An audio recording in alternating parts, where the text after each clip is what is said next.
YouTube, hello again. Dragon Ball Z Fan 99 here, bringing you my FTK Monarch deck profile. I recently picked this up. I got 3 copies of the Emperor of Darkness. I can't wait to show you guys here. So let us begin with our monsters. We run 3 Erebus, the Underworld Monarchs. And you're wondering, why do we run him? We need him in our graveyard because when he's in the graveyard, we can discard a Monarch spell and trap card. Target one monster in my graveyard with 2,400 or more attack and defense and 1,000 defense. Add it to my hand. So with one in the graveyard, we'll just add one of these back. Then we'll just tribute summon it. Like I said, bad cold, getting over one, so don't worry about it. We run 3 Aether, the Heavenly Monarchs. And this is where the fun begins. We need this. I can send 2 Monarch spell and trap cards with different names from my hand or deck to the graveyard. Special summon one monster with 2,400 or more attack and 1,000 defense from my deck. Return it to my hand during the end phase. But this is FTK. We won't need that. Also, 3 Yugioh the Heaven Underworld Squires. Because we get an additional... We can summon one monster in addition to our normal summoner set when we summon this guy. Also, we run Yugioh the Heavenly Squire, because these two work in sync with each other. And I can't special summon from the extra deck, but we don't need that. And now, we run our 3 Battle Faders for stall power. Also, we can just tribute our Monarch, summon our Monarchs right away. 1 Majesty's Fiend, so monster effects cannot be activated. Next, we run 3 Pantheisms of the Monarchs. This is good to discard a Monarch spell or trap card from our hand and then draw 2 cards. Also, then we banish this and then chooses 3.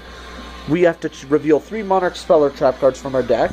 But that's why I always pick 3 of the same copy, just to piss off the opponent. Speaking of 3 copies, Return of the Monarchs. Oh yeah, one of my personal favorites.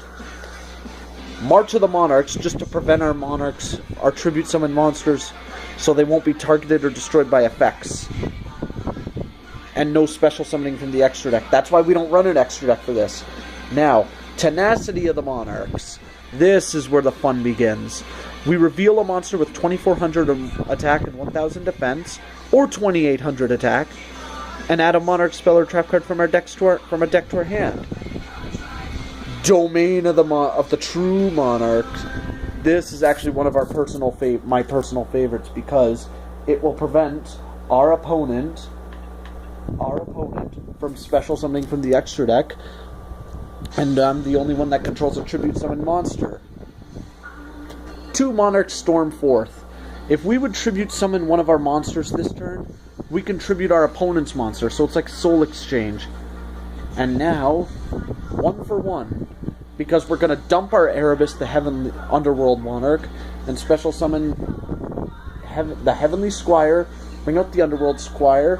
Then we'll bring out Aether, and you'll see Foolish Burial, just to dump Erebus.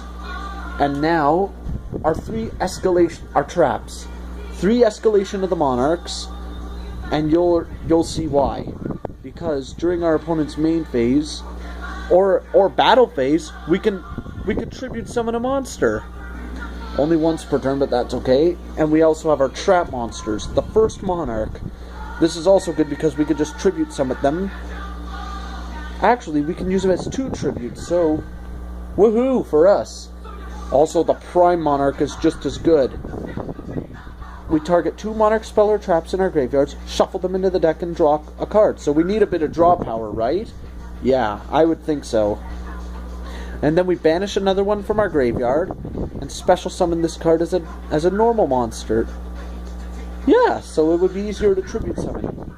Alright, YouTube, well, that was my FTK Monarch deck profile. Dragon Ball Z Fan 99 here again. Like, comment, subscribe, and be sure to check out my Synchron deck profile and the combos I put up.